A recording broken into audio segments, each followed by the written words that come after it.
everybody sees me, everybody hears me, everybody sees the screen, I hope. What I want today, what I want to do today is just share with you some thoughts about Muslims in Europe and the idea of Islam in Europe, and to explain you a bit the frame of our project in relation to Islam. Chiara, you have to take you have to always to make the next slide, isn't it? Yeah, okay. So what we want to do in this session is really, we want to talk about what is Islam. I want to give you some basics about an understanding of Islam. Later on, I want to talk a bit about the phenomena of the Muslims of Europe. And I want to talk in the end a bit about Islam and culture. And I want to introduce to you some debates, mainly debates which have nothing to do with politics, because politics will be my theme for tomorrow. Tomorrow we will talk about Islam and politics. I will introduce some organizations of Muslims in Europe, and just to give you an understanding of the political frame of the debate about Islam in Europe. And then in the session on Wednesday, Jacob will present to you some research results of the field and desk analysis. And then on the last session, we will summarize everything and talk a bit about your contribution, and also if you have questions and so on. So next slide, please. Just to start and introduce to you the subject, I mean, there's a very simple question, which is, what is Islam? And you may think this is a very simple, maybe even simplistic question, but the truth is it's a very complicated one.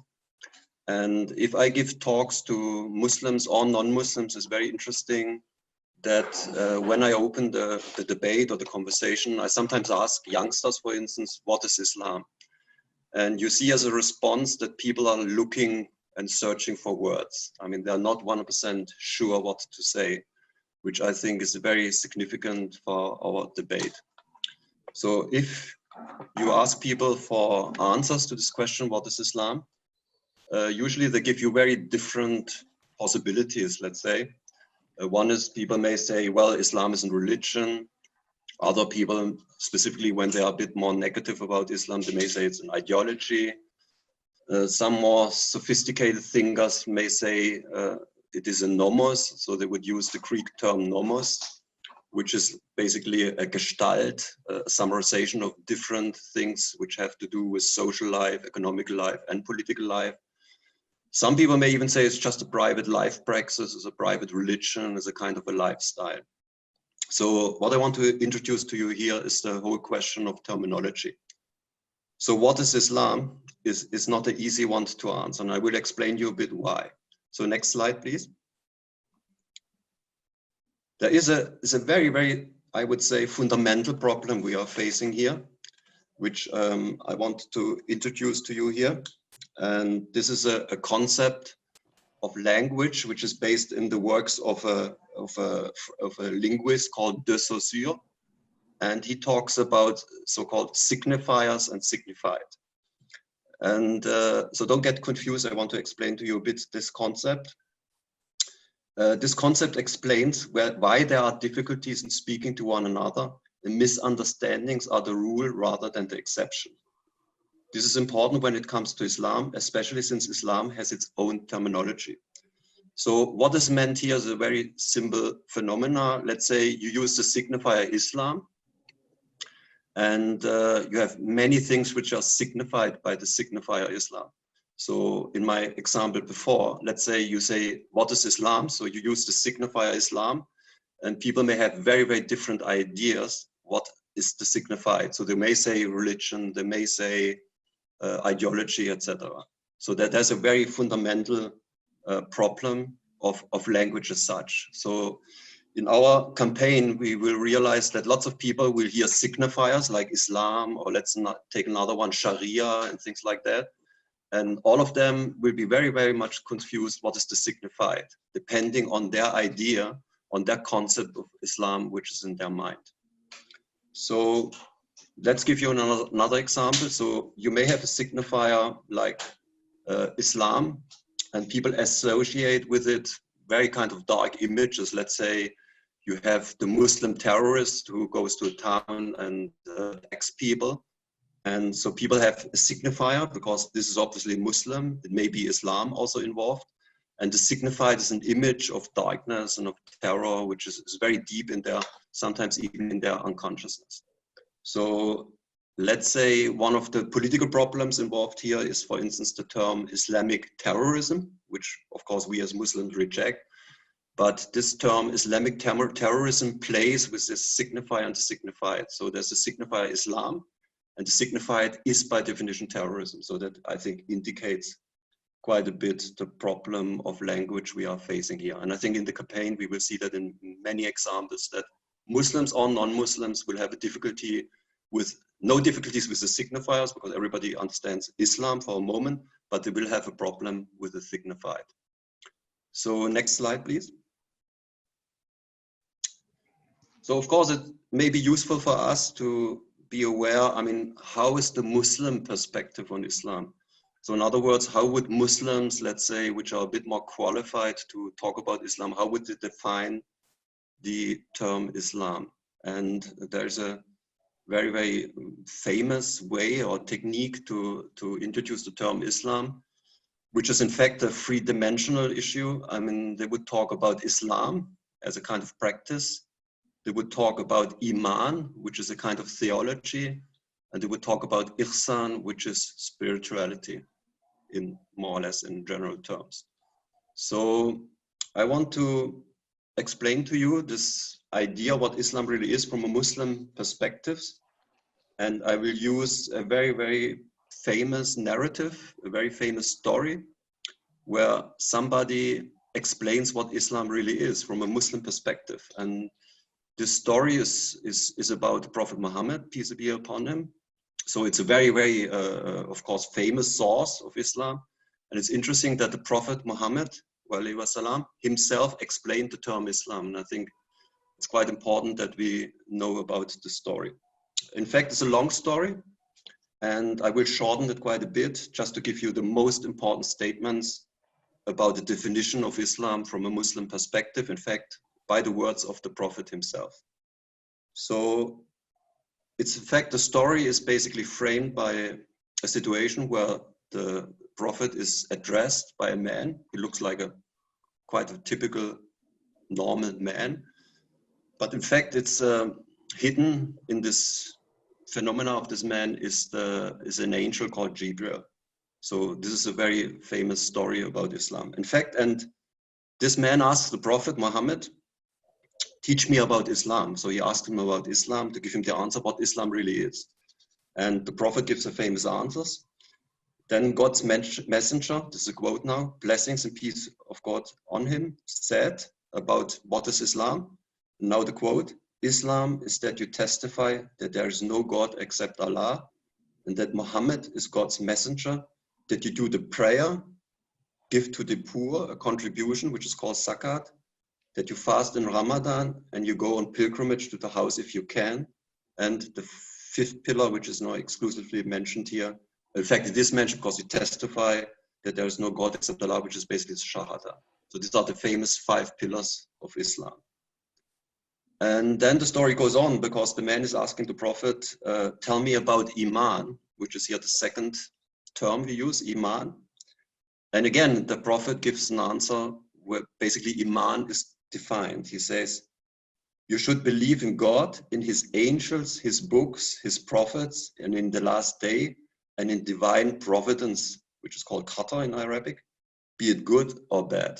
So again, the Prophet gives a kind of definition what Islam really is, what Iman really is. And then the last term is mentioned here, which is ihsan. So again, the man asks the Prophet, tell me about ihsan. And the answer is, it is such a state as if you saw God, and if you do not see him either, he sees you. So I hope you get this point. So it is as if you see God, and if you do not see him either, he sees you, because the divine or Allah or the God is not seeable. You can't see him, but in fact, it's the other way around. I mean, the divine, Allah, God is watching you. So this is the concept of ihsan. So this, I mean, we have Islam, which is practice. basically represented by the 5 pillars of Islam, which is like activities. I mean, saying the Shahada, going on Hajj, paying Zakat, fasting, going to pilgrimage. These 5 pillars is like a practice and activity. Then you have Iman, which is like a theology, specific things you have to believe on, which are God itself, of course, and the angels, the books, the prophets as plural. That means all the prophets, also Isa, for instance, Jesus. And that you believe in destiny, basically, so that things are basically already written, and destiny is something which is basically decided by the divine, by Allah itself, himself. So this is the whole concept, how Muslims in one way or the other should basically answer what Islam really is. And I think you get the point, and you see the point, that this is a quite complicated, far-reaching terminology, because in fact you need a couple of sciences to understand the complexity and the 3 dimensions of Islam. And that's why it's slightly overwhelming, especially for youngsters, to get the whole concept of Islam, as it is confusing for the non-Muslim public to really understand how wide and how far-reaching this whole concept of Islam really is.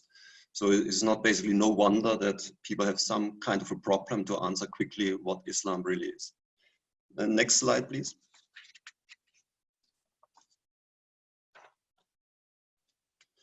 So it's also very important, I mean, if we talk about Islam in Europe, that, or if we talk about European Muslims, that we have to see that the basics of Islam, in fact, are universal. I mean, not specifically linked to a region or continent. I mean, the basics of Islam, in fact, are valid for everybody all over the world, all the Muslims. I already mentioned before, it's very important to see that Islam has its own terminology. So sometimes we translate words from Arabic into European languages and can get wrong, can get confusing. So Islam has its own terminology, which Muslims use all over the world, because for this kind of terminology, the universal language is, of course, Arabic. I already mentioned this concept of Islam, Iman, Ihsan, which is, again, I mean, valid for all Muslims all over the world. I mean, there's no difference, of course. The Quran, which is the revelation of Allah's word in Arabic, is something we read all over the world in the Arabic language. We may have translated into European languages, but in fact it's a universal revelation, of course. Then the Sunnah of the Prophet Muhammad, that means the life practice of the Prophet himself, is reflected, taught all over the world. There's no difference really. This famous term Sharia, which is again a complicated term, because it's more than just a law, really. It is encompasses numerous moral and practical norms of behavior.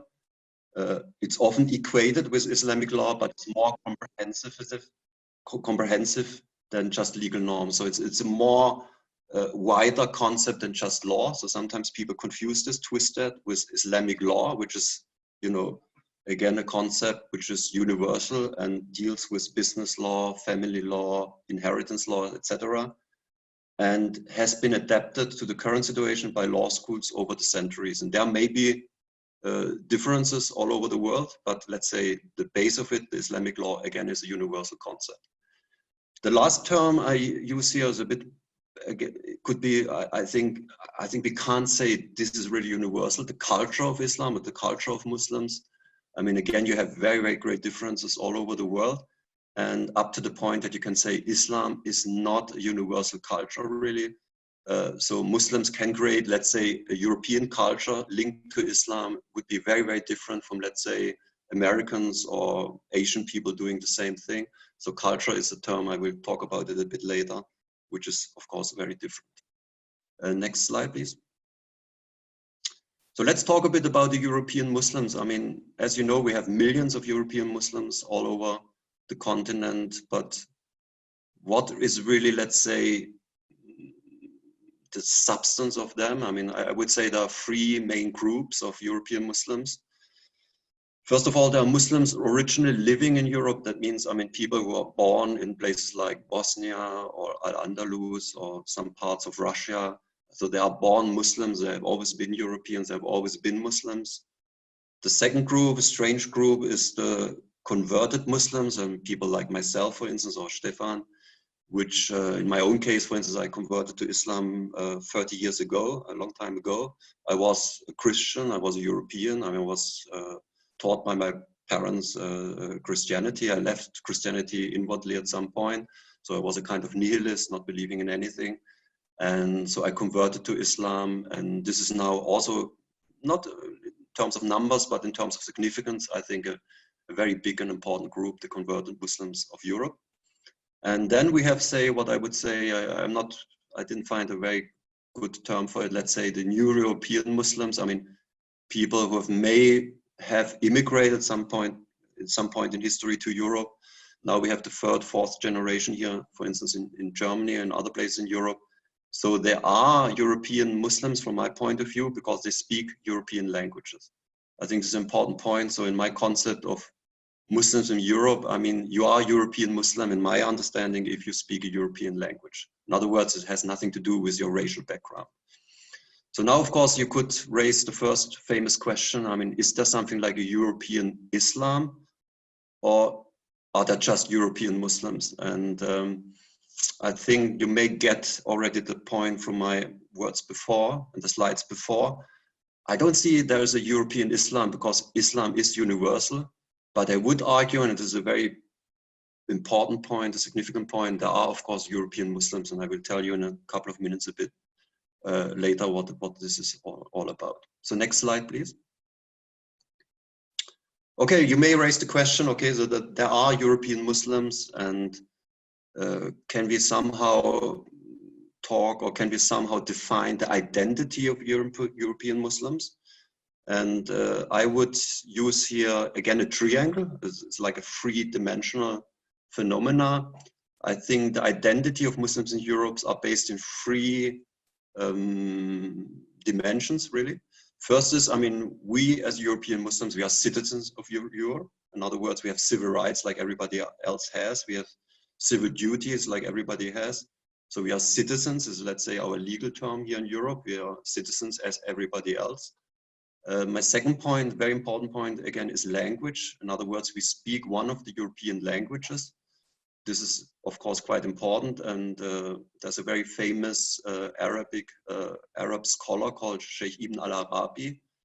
And he defines the human identity generally by language. In other words, if I speak well German, I'm German. If I speak very good Italian, I'm Italian. If I speak very good English, I'm English.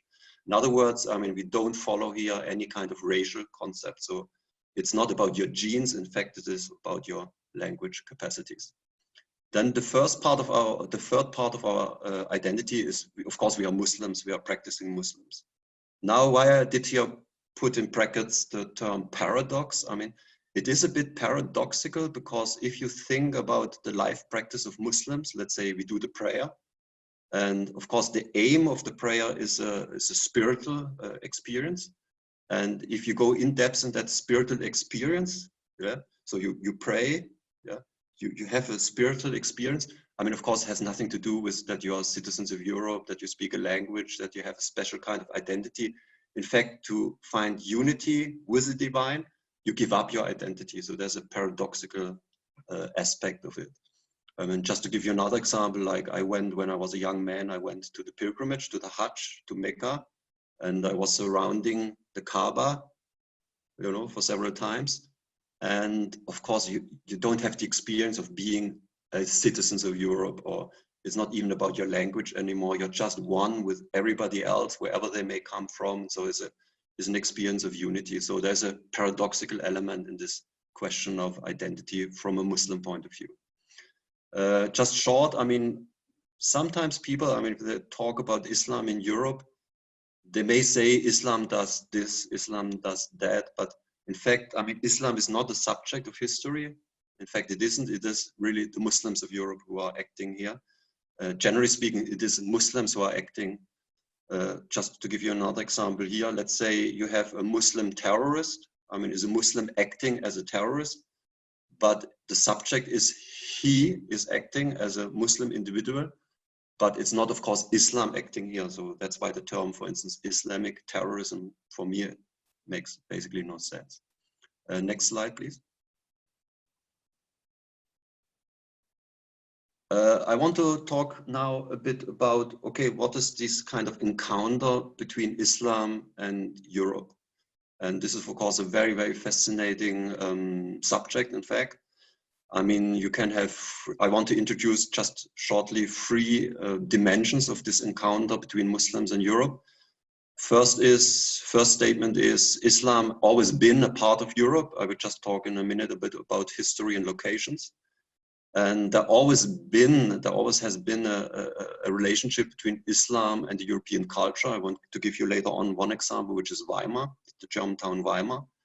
And I just want to introduce you very briefly to you some debates and discourses which may benefit from the presence of Muslims of Europe. And we have here different dimensions: historical, political, economical, and social. Next slide, please. Just to, I mean, I'm not a historian myself, but just to remind ourselves on the facticity of the presence of Muslims in Europe. I mean, you can definitely say Islam is part of Europe, because if you look on this map, I mean, you see Andalusia, the Balkans, Crimea, which is a part of Russia now, some parts in Russia itself. I mean, for many, many centuries, there always have been Muslims. There were always a presence of Islam in Europe. And so just to give you a short idea that Islam and the presence of European Muslims is not just about immigration. There have always been roots and sources of Muslims in Europe, which you can discover all over Europe. Next slide, please. So let's talk a bit about some of these locations, some of the important towns, really, which have a Muslim background. Just to give you a small anecdote here, I mean, Rainer Maria Rilke, the famous German poet, was one time asked, I mean, what is Europe? I mean, what can you tell us what is Europe? And Rilke was thinking for a moment, and he was giving a famous answer. He was saying, well, if you want to understand what Europe really is, you have to be one day in Italy on the island of Capri, and you have to look on the coast of Amalfi, and then you may understand what Europe really is. So what really Rilke meant this time was, I mean, to have an understanding of Europe, you have to really be and visit. You have to really see and visit places which are very, very kind of representative for the experience of being a European. So Rilke was using the example of Capri. You may have other examples like Cordoba, London, Paris, etc. But you have to visit some of the locations to understand what Europe really is. The same is true if you want to understand what Islam in Europe really is. I think you have to visit some of the important locations, some of the important towns of Muslims in Europe. One example would be, my suggestion would be, let's go to Sarajevo, or let's go to Cordoba in Al-Andalus in Spain. I mean, you have to really visit places where Muslims are actually living to get and understand the concept of Islam in Europe. And I think that is true in many, many ways. I mean, let's say lots of people talk a lot about Islam and Muslims and so on, but actually they have never met European Muslims, nor they have been in one of the towns like Sarajevo or Cordoba or others you may have in mind. I want to introduce you very briefly a very famous Muslim sociologist called Ibn Khaldun. He lived from 1332 up to 1406.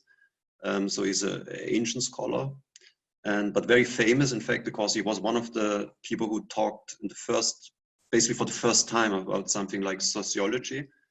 And he has a very interesting concept in mind, talking about the historical development of Islam.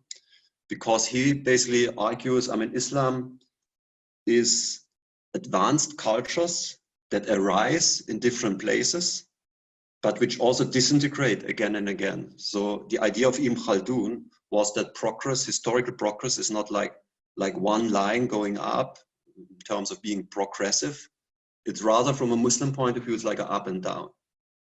So if you think back on the map, which I showed you before, you will find many places in the world where Muslims have actually lived and created something like advanced culture, but it has been like an up and down. So it was, one part was very a high civilization somewhere in Asia, at one point a high civilization somewhere in the Arab world, at some point a high civilization in Al-Andalus, but it was always changing, disintegrating, going up and down. So there's not this idea of of an ongoing progress, which you can link to historical development. Very important for Ibn Khaldun was also urban development. So for him, it was very interesting to see how did Muslims really create towns and how did they inspire towns to be prospective and so on.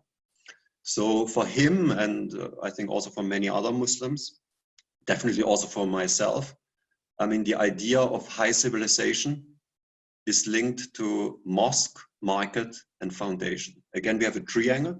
So if you go in any historic Islamic site, in any Muslim town in the world, you will basically have, you will basically realize that any Muslim town, any Islamic civilization is based on mosque, market, and foundations. So again, it's a triangle, it is three-dimensional. Next slide, please.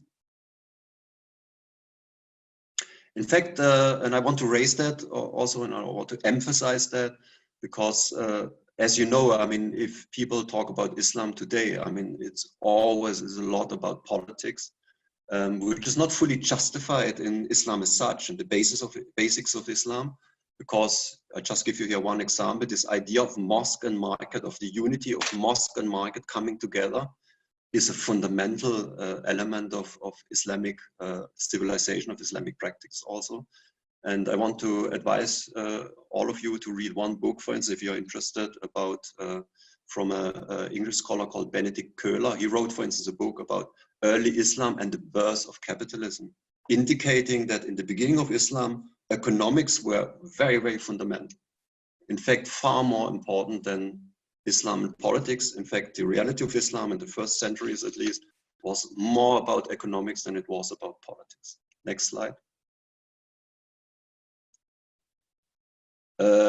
Just I want to give you 3 images about a town which is also very famous, which is Istanbul.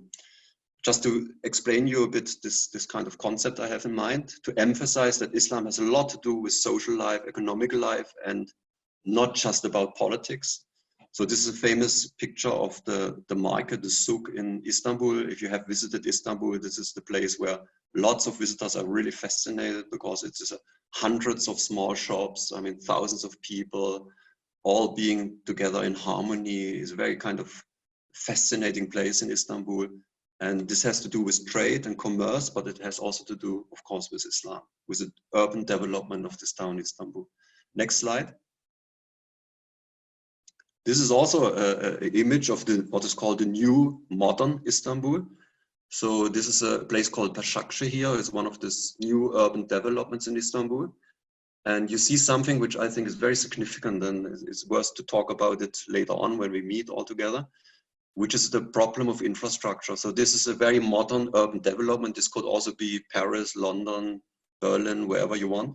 And you have a mosque, a very big mosque, framed by all these modern buildings, but you don't find a marketplace anymore. So this whole famous old connection between mosque and market, and also the social services, which are like foundations and so on, this strong base of urban development is now disconnected. So you have only the mosque and no marketplace anymore, often no social life anymore, which I think causes lots of the problems which have to do with ideologies, politicization of Islam. I mean, everything is about politics, but the old base of Islam, which is about social life, economic life, and spiritual life, this three-dimensional aspects of Islam, is basically forgotten. Next slide. And this, I think, is a very crucial element. While when we talk about Islam now, I mean, today, we most often talk about politics, politicization of Islam, ideologies, terrorism, all these signifiers which are signified with very, very bad images. So this is, I think, quite important to get. And I will stop here this part of the presentation, because tomorrow we will talk a bit more about politics and Islam and why it became such a mess and what's the reasoning behind and so on. So now I want to just to finish my presentation to talk with you about 2 other concepts to see Islam. One is culture, and other debates, which I will mention later on. So next slide, please. So when you ask me, okay, you said before, I mean, it's very important to see places where Muslims actually lived over the centuries. And you may be surprised that I would also advise you to go to Weimar in Germany. And you may wonder for a moment, I mean, come on, I mean, Weimar, this famous cultural site in Germany, Weimar was 2013, I think it was the cultural capital of Europe. And you may ask, I mean, what has Weimar, by God's name, what has Weimar to do with Islam? But I think there's a reason behind this. I mean, you see here a picture, image of Muslims visiting Weimar, and you may recognize on the images the feats of two very, very famous German poets. One is Johann Wolfgang von Goethe, and the other one is Friedrich Schiller. And I just want to explain you very briefly, why has this something to do with Muslims being in Europe? So next slide. So just very briefly, I mean, Goethe, who lived in 1749 up to 1832, I mean, why is he somehow interesting for this concept of Muslims in Europe? I mean, as you may know, Goethe has been invited to Weimar in 1775. And it was a very kind of high point of German spiritual history, because it was a connection between spirituality and power. So Goethe, representing poetry, wisdom, he was a great scholar in many sciences, connects with a German duke called Karl August at that time.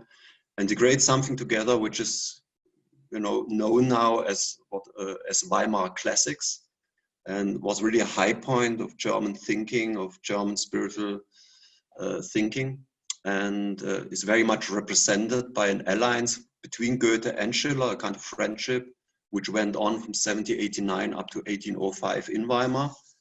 And I just want to mention to you 1 year in Goethe's life, which is, you know, I mean, it's a big story, because, I mean, Goethe has written something like 30,000 pages of literature, really. And I mean, he has touched so many different things, so it's not easy to summarize it. I just want to mention 1 year, 1813. Why? Because it happened to Goethe, who was always interested in his life about Islam. He was reading the Quran in a very early time in Strasbourg, in fact, when he was studying in Strasbourg. But in 1813, for the first time in his life, he really met Muslims. In fact, Muslim soldiers walked through the town, visited the town, coming from Russia. And Goethe said, wow, this is very interesting. I mean, for the first time in my life, I see Muslims, so let's invite them. And he asked them, can't you do a Jummah prayer on Friday here in Weimar? And they said, yes, okay, fine. So Goethe organized a place in Weimar, a gymnasium, where all these Muslims met, and they did the Friday prayer. And Goethe was watching it. It was very fascinating, trying to get the Arabic. He made even writing studies to get more of the Arabic. And he also then published a very famous book called the East-Western Divan, where Goethe was really basically defending the Prophet Muhammad, who was very much under attack in Europe at that time. And he created wonderful poetry about Muslim poets, and also up to a point Muslim lives. So he was very interested in Islam. Next slide, please. I'm just mentioning this here because it is very interesting to introduce European youngsters to this side of Europe. And why? Because Goethe had a tremendous sympathy for Islam, in fact, I mean, all over his lives. He made very famous statements like, wenn Islam Gottergebenheit heißt, leben und sterben wir alle im Islam, which the translation is, if Islam means obedience to God, we all live and die in Islam. So he was a kind of giving a very sympathetic statements about Islam, which caused a kind of shitstorm, we would say today, towards him, because everybody in Europe hated Islam at that time. Goethe was speaking about being a European. In fact, he didn't like nationalism. I mean, he was, one statement of Goethe was, well, I mean, this nationalism is the lowest form of cultural life. So he was very much rejecting nationalism. He talked more about world culture being together. In fact, in his life, he talked about globalization and finance technology, which is very significant to understand the times after Goethe. We talked about revolution and evolution in political terms. So he didn't like revolutions. He found that too messy, too chaotic, I mean, too impulsive. While he believed in metamorphosis, in the idea of evolution, a slow development to the better. And so this is all interesting concepts to introduce young Muslims of Europe to a kind of connection, encounter between Goethe's life and Islam. And I think it's very useful to create a cultural identity for Muslims in Europe. Next slide, please. Just if you want, I mean, just if you take, for instance, Goethe's Faust, I mean, very interesting, the second part, you will find all descriptions of Goethe already in his time about modern times in terms of globalization, finance, technology. He talks about the invention of paper money. He talks about globalization, collateral damages, and so on. So very, very interesting to see Goethe as a kind of bridge between Europe and Islam, but also between Europe and the modern world. And I think I can guarantee you, I mean, I brought myself hundreds of young people through Weimar with some colleagues of mine. And I didn't find one young Muslim who was not deeply fascinated about Weimar as a town, but also about the life of Goethe. Next slide. So just to open up a kind of possibility for other kind of debates, as I mentioned before, tomorrow we will talk about the heavy, problematic, not easy to describe side of Islam, its relation to politics. But today let's talk briefly about other possibilities to think and talk about Islam. One concept here, I just mentioned here 3 concepts, I could mention 10, but let's say 3 important ones. We could talk a lot about famous Europeans and Islam. I mean, I gave the example of Goethe. There's also lots of interesting connections between Nietzsche, the famous denier of Christian metaphysics, the man who said God is dead, but in fact has a tremendous relation to Islam. We could talk about Rilke. I mean, he has wonderful poetry about Muslims, about Islam. He himself visited Al-Andalus. He was in Tunisia trying to figure out what Islam really is. There's so much connection between European scholars, poets, philosophers, and Islam. Really a fascinating theme, but not often in the public mind. Another interesting idea to talk and think about Islam is the philosophy of Islam. I mean, we have a term called Tawheed, which describes a unity of all life, of all forms, of all spirituality, and which has a kind of interconnection with European search. I mean, the search of European philosophers for something like unity, like Tawheed, especially after the 19th century, lots of European philosophers were looking for a kind of idea of Tawheed, something which is a different intellectual and philosophical approach than just Christianity. And then last but not least, because that I want to emphasize here a bit, there's a tremendous relation between Islam and economics, also about Islam and the new financial technology, which is appearing now today all over the world. And Islam has a lot to say, in fact, about economics. So let's say if you take one law book of Islam, take any of the famous law books of Islam, you will find there's a very little about politics, not much, but there's a lot about economics.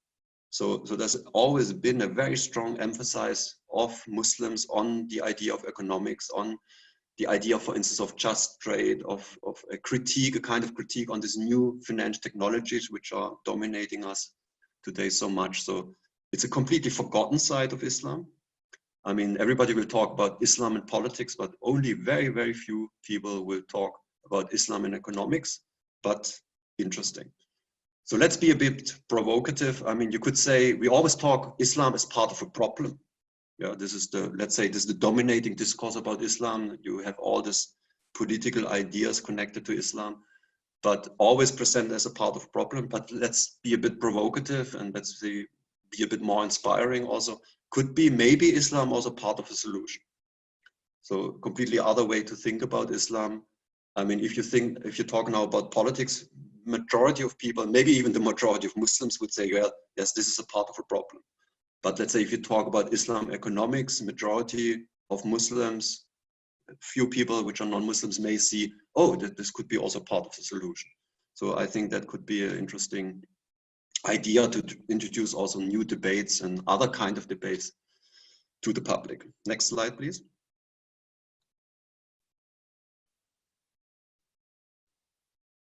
Yes, just before I finish, not to waste too much of your time, just very briefly, okay, what kind of economical debates could be here in our mind? First of all, as I mentioned before, Islam has commercial law. There's a lot about responsibility, justice, ethics of money production. I mean, I cannot introduce to you the whole concept. It would be a talk would be another kind of talk. But just to remind you, there is a lot about commerce, trade, justice, in general, economical justice in Islam, but you may realize nobody will talk about this today. I mean, in the Quran itself, there's a very famous ayat in Surah Al-Baqarah, in the Quran, where in fact it's revealed Allah talks about trade and usury, riba. So he has a kind of, he basically supports totally trade because he believes that Allah basically reveals that trade is a very significant part of all our lives. And in fact, you may know that the Prophet Muhammad salam, himself was a trader. I mean, he was a businessman. So trade, commerce, economical issues, main part of your life. And then riba, usury, this is a term like a negative term, which would go now too far to explain it, as a kind of critique on specific financial technologies, which are basically Islam is not happy with. Yeah. And if you think back on Goethe, same issues Goethe was not happy with. I mean, globalization with kind of new finance technologies, which basically dominates everybody, destroys ecology and so on. So there's again a connection between Goethe and Islam and this whole subject of Islam and trade. Last not least, I mean, this idea I mentioned before, mosque and market. So the main pillar of Islam always been mosque and marketplace. This two dimension of life, you could say spiritual life and material life. And now basically forgotten as a concept. I mean, you may find many mosques in Europe, for instance. Let's go to Rome, Paris, London, Berlin. You will find lots of mosques, yeah, but no space for anything else. So no marketplace, no space for foundations, no place for hospital, no place for social life. So everything you reduce just to the concept of a mosque, and around the mosque, basically nothing, maybe a parking space. So this is, I think, for me personally, one of the reasons why Islam is in the moment so much ideology, so much idea, thinking, and so on, because the main source of Muslim life, which has been the connection between mosque and marketplace, basically gone and forgotten. So difficult to create let's say a social reality, let's create a cultural reality, let's create something which is not just for Muslims, open for everybody, as the marketplace would be. So Islam very much reduced to this idea of a mosque and let's say any kind of ideas around it, often in form of political ideologies and so on. For me, one of the reasons why if we want to create a more positive Muslim life in Europe, we have to give Muslims a bit more space. Let's say we have to copy basically the old concept of mosque, marketplace, social services and so on, to create in towns, let's say like Paris and so on, a reality where Muslims can act and behave in a quite unique and in a positive way. Next slide. Oh, thanks God, we reached the end. I mean, I hope you got a bit my main points. What I tried to introduce to you today was yes, Islam has its own terminology. It's a complicated terminology. In fact, quite overwhelming. I mean, you have to study quite a bit to get the different dimensions of Islam. I did problematize a bit that today the whole debate about Islam very much reduced to politics. And tomorrow I will explain you a bit why this is so kind of negative also and very kind of problematic for Muslim life in Europe. And I wanted to introduce to you also the other possibilities to talk about Islam. I mentioned the idea of culture, the meeting, the encounter between European philosophy, poetry, and Islam. And I also raised the idea that Islam could be also part of a solution if you talk and think about economics. So different view to see Muslims. But let's say, I hope you realize the frame basically of the existence of Muslims in Europe. And I hope I have not been confusing. And if you have any question, I mean, now is the moment, or in the session number 4 in the end of the week. Thank you very much.